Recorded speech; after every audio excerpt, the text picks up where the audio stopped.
We're back, guys, with the one and only Bob by Katherine Applegate.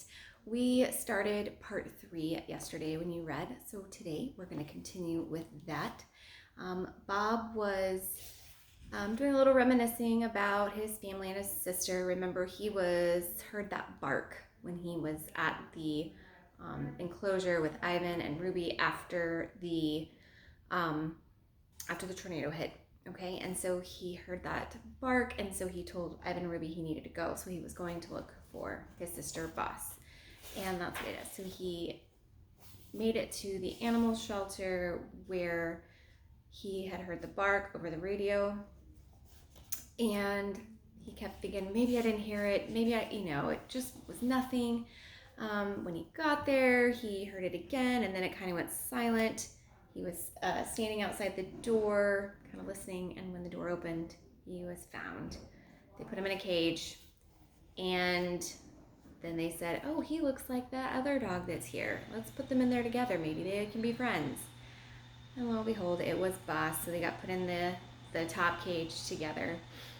The flooding was getting worse, and so the police officer told the vets there at the shelter that they needed to get out, and so they put as many animals into the police car as they could. Boss and Bob were not the lucky ones that were able to get into the police car, so they're hoping for the best, but we will see what happens, and that is where we will start today. So our chapter is called Preparing for the Worst. The wind slows for a moment and the room goes silent. We stare at the black pool swallowing the cages below. A chew toy shaped like a pink turtle floats by. It's just us and a whole lot of water. I checked out the group. 2 cats, 1 bunny, 6 dogs, including Snickers, Boss, and me. There's nowhere to jump, no tables, no cabinets. No space above the upper cages. And as Cowboy pointed out, the current is probably too strong for us to tackle anyways. Folks, don't give up hope. You heard them. I say they're coming back for us. No way are they coming back, says a sad-faced beagle mix. Give me a break. You never know, I say. I'm such a lousy liar. Yes, we do, my sister mutters, just loud enough for me to hear, and we share a look. Look, chances are the water won't get too much higher, I say, but just to be on the safe side, pile up anything you have in your cage, bowls, toys, towels. Who died and made you pack leader? Ask a big mutt with a graying snout. Well, it beats howling like babies, I say, and instantly I remember landing in Stretch's domain. Howling like a baby is exactly what I did. I had a dog biscuit this morning bigger than you, says Gray Muzzle. What about me? Someone squeaks. Does the bunny get a vote? Hold on, Thumper, says the orange cat. This clearly is a job for a higher feline intellect. No, a sharp voice rises above the din. Listen to Bob. He's annoying and his hygiene leaves a lot to be desired, but I've seen him get himself out of all kinds of scrapes. Thanks for the props, Nick, I say, especially the kind words about my odor. The wind groans and something metallic hits the side of the building. We fall silent, waiting for more. The windows rattle, the walls shudder. It's like the building is as scared as the rest of us. So, Snickers says, breaking the gloom, you heard Bob. Start stacking. How about my litter box? Asks a small white cat with dark green eyes. Would that work? Sure, I say. Use anything. The goal is to get as high as you can. And then what? Asks the young dachshund. Worst case? We swim for it, I guess. It's actually not the worst case, says the bunny. No one asks what the worst case is, but we already know. A question. We do all we can, which isn't much. The rain hammers, the wind shrieks, sirens come and go in the distance. I wonder what Ivan and Ruby are doing, and what about George and Julia? Where are they? How are they? Boss seems scary calm, tough as an old jerky. She looks the way that I want to feel. Before long, the water is lapping onto the floor of our cages. It's ice cold and moving quick. 1, 2, 3 inches. Every now and then someone whimpers or moans, but mostly we're quiet. If you can stand on your hind legs, do it. Climb on anything you got, I suggest. I turn to Boss. When I say go, I want you to climb on my back. It'll buy you a little time, maybe.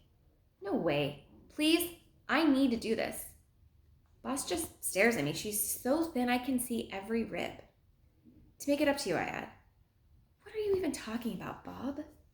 I look away. I'm sorry. I say, not sure where my words are taking me. I should have saved you, boss. Save me?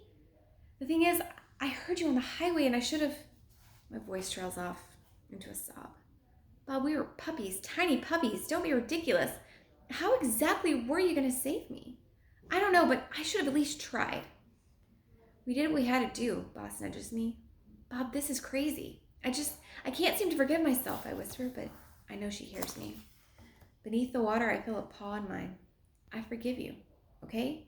Not that you need it, mind you. One condition, though. I nod and wait. You have to forgive yourself, too. Again, I nod, and slowly but surely, something fine and warm begins to fill my heart. Romeo. Before I can say anything more, Snickers calls my name. Bob, dear, there's something I want you to know. Bob winks at me. Boss winks at me. Listen up, brother. Sure, Snickers. What's up? Snickers makes a little throat-clearing voice. I've kept this locked inside of me long enough, but now, facing the end, I feel the need to unburden myself. Really, Snick? I say quickly. There's no need for that. The thing is, Snickers says, I love you, Bob. I always have. I love the way your cute little tail gets all curled between your legs when you're embarrassed. I love the way you hum to yourself when you chew your kibble. I love the way you drool when you take a nap. I think I'm getting the picture, Snick. Thanks. That's awfully nice of you to say. And, Snickers says, Boss can't hide her amusement. Go ahead, Bob, she whispers. What can it hurt? We're all going to die anyway. Bobo, Snickers says. Yeah, sure. I think you're pretty swell too, Snick. And what is it that you love about me? I close my eyes, take a deep breath. Well, those pink boots of yours, those are cool. And, I swear I'm trying, but I'm totally drawing a blank. In fairness, the water's up to my belly. And my teeth are chattering so loud that I can't hear myself think. And, I began, oh, come on, how hard is it, yells the bunny. She's a looker and she's smart and she's way too good for the likes of you. Try that, Romeo. You're a looker and you're smart and you're way too good for the likes of me, I repeat. Snickers lets out a contented sigh. That wasn't so hard, was it, boss asked? I groan. Sis, you have no idea. An interesting life. An awful noise comes, like a tree trunk splitting in two, while we watch in disbelief a piece of the roof the size of a Great Dane simply vanishes. Rain gushes through the hole in torrents. Boss, I say it's time. Jump on my back. And that's a good idea because, why exactly? Because maybe you'll get your turn, I say. You will have your chance for things to go your way. I've had an interesting life. I want you to have one too. Bob, at best you're buying me a couple of extra minutes, boss says. Sis, I'm like 30 seconds older than you. You're not the boss of me. Please? Why? Just because you're a guy? I could take you down in a second with three paws tied behind my back. And if you get out of here and I don't, I continue ignoring her, there's a place I want you to go. Sit on the front porch and wait for the humans who live there. Who are you kidding, Bob? We're both gonna die.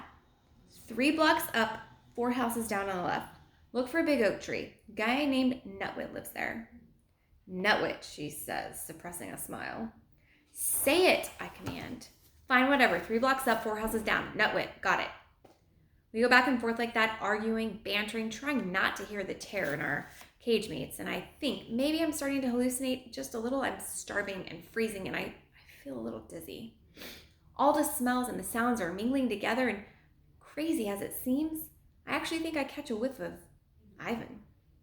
Well, that's kind of cool, I think. At least I'll be remembering my best buddy when I die. There are worse ways to go. Hey. The water laps at my mouth, foul tasting and frigid. Now, I say to my sister, get on my back now. I'm saving you, whether you like it or not. Something in my choked voice scares her, I guess, because she leaps right on my back with a horrified yelp. I blink back muddy water. A silver presence looms before me. Still, I'm not entirely sure it's him until I get a really big old whiff of banana. Who do you think it is? Hey, Bob, says Ivan. Giant monkey and a sea monster. The screeches of terror are ear-splitting, and my poor ears have endured plenty by this point. Folks, I cry, relax. He is here to save us. Monkey, screams the orange cat. Giant monkey! I beg your pardon, says Ivan. The bunny cowers in a corner of her cage. If King Kong is here to eat us, I'd rather drown. Sea serpent, screams the beagle. An arched gray trunk glides past. Ruby, I exclaim. She's just tall enough to keep her head above the water. Ivan, Ruby, Snickers calls in a delighted voice. Over here, dears. Long time no see. Oh, hey, Snickers, Ruby says. Snickers wags her drenched tail puff. My, how you've grown, sweetie. Excuse me, says Gray Muzzle, but maybe the happy reunion could wait till we're, not underwater. Ivan taps his chin. He always slow, always deliberate. I like that about the guy, except when I'm about to drown. We need to get all of you to higher ground, he says at last, but the current's tough to fight, even for Ruby and me. There's always the roof, I say, but it's damaged. Ivan nods. Seems there's a tree on it. Look, Uncle Bob, Ruby says, paddling back and forth. I'm an Ella mermaid. Kids always make me smile. Good work, Ruby. I've got an idea, says Ivan. It'll take a multiple trips, so I'm going to start with the smallest creatures and work from there. My sister gazes down at me from her perch on my back. Wait, you actually know this ape? He's my best pal. Ivan and I go way back. A long pause follows. Bob, Boss finally says, you weren't kidding. You really have had an interesting life. To safety. One thing about being a silverback, that strength of 8 men thing can really come in handy. Ivan starts with the bunny and the dachshund, one on each arm, along with 2 cats perched on his shoulder and head. One more trip, this time with the beagle and Snickers, and then Boss and me are on our way. Ruby holds tight to Gray Muzzle's collar, and he manages to paddle alongside her using Ruby as a ballast. It takes us a while to cross the street. The current's swift and the water is up to Ruby's neck in places. Ivan, I ask as we approach the other side, did they find George and Julia? Yeah, they're a little okay. They're banged up but fine. They made it safely to a keeper's shed. Tree fell and blocked the door. I choked back a sob of relief. George was out looking for you when Ruby and I left. How did you find me? Ruby saw which way you were running, says Ivan. And don't forget that gorillas and elephants have great noses, Bob. Maybe not dog level, but not bad. We followed your stink, Uncle Bob, Ruby exclaims. When we reach the far side, I see where Ivan has deposited our fellow inmates, the parking lot of a donut shop. The lights inside are off like everywhere else, but I glimpse a few flickering candles and people are milling about. Come on, everybody, Ivan says. Let's get you inside. I'm hoping these folks won't mind a little bit of company. I don't know about you, but if I saw all those animals outside and a gorilla and an elephant, I don't know that I'd let them inside. I'd feel a little iffy about that. Well, what, I demand? I just found you. You can't leave now. She hesitates. The puppy. I thought maybe that I'd check. I know he's probably gone. She looks at the muddy pavement. It's crazy, I know. Yes, I say firmly, it is crazy. Besides, you're too weak and your paw's injured. My voice grows urgent. Think about it, boss. What are the odds he stayed in that car and waited for you? Who knows where he is by now? Yeah, she looks defeated. I suppose you're right. What's wrong, Bob? Ivan asked. My sister. Whoa, wait. This is your sister, Uncle Bob? Ruby asks. Then that means you're my aunt. Boss has a puppy, I explain, stuck in a car near the bridge. I point with my nose. Ivan doesn't know his way around the town the way that I do. That way, not far. She wants to try to find him, but well, he's probably long gone by now. I know my words are harsh, but I'm trying to protect Boss. No way that puppy is still alive. Ivan strokes his chin. Why don't we get everyone settled inside, he suggests. Then we can figure this thing out. Never mind, Boss says. Bob's right. It's nuts. Way too dangerous, and probably too late anyway. She takes a deep breath. He's not exactly the first pup I've lost. You'd think I'd be used to this by now, wouldn't you? I don't know what to say. I want to make her pain go away, but what can I do? I'm no bigger than Boss is, and certainly no smarter. And I've got my own problems. My busted nose, my aching foot, my angry stomach. Look out for numero uno. That's my motto for a reason. It's kept me alive this long. Then to my surprise, some fool blurts, "I'll go find him." And apparently that fool is me. "Yay! We'll go," Ivan says. "Yay! More swimming," Ruby cries. "It's not safe, Ruby," I say. "You have to stay here. I promised Akalo I'd watch out for you." "I made it this far," she says, donning her elephant pout face. Ivan and I sigh. It's exhausting, all this responsibility, this worry, this love. "Promise to stay close?" I ask. She holds up her trunk. "Elephant's honor." "Because Akalo will make dog soup out of me if anything happens to you."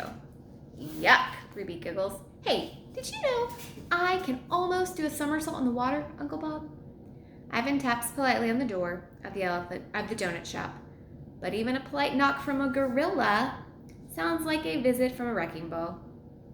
The door opens a crack. I think 2 or 3 people may have fainted, but we didn't wait to find out. I hop on Ivan's shoulder and the 3 of us head off. I glance behind me to see Boss standing on the pavement, watching us. In the darkness and the rain, I can't read her eyes, but I'd like to think that she had a little bit of hope in them. All right, and that is where we will start next. Bye, guys.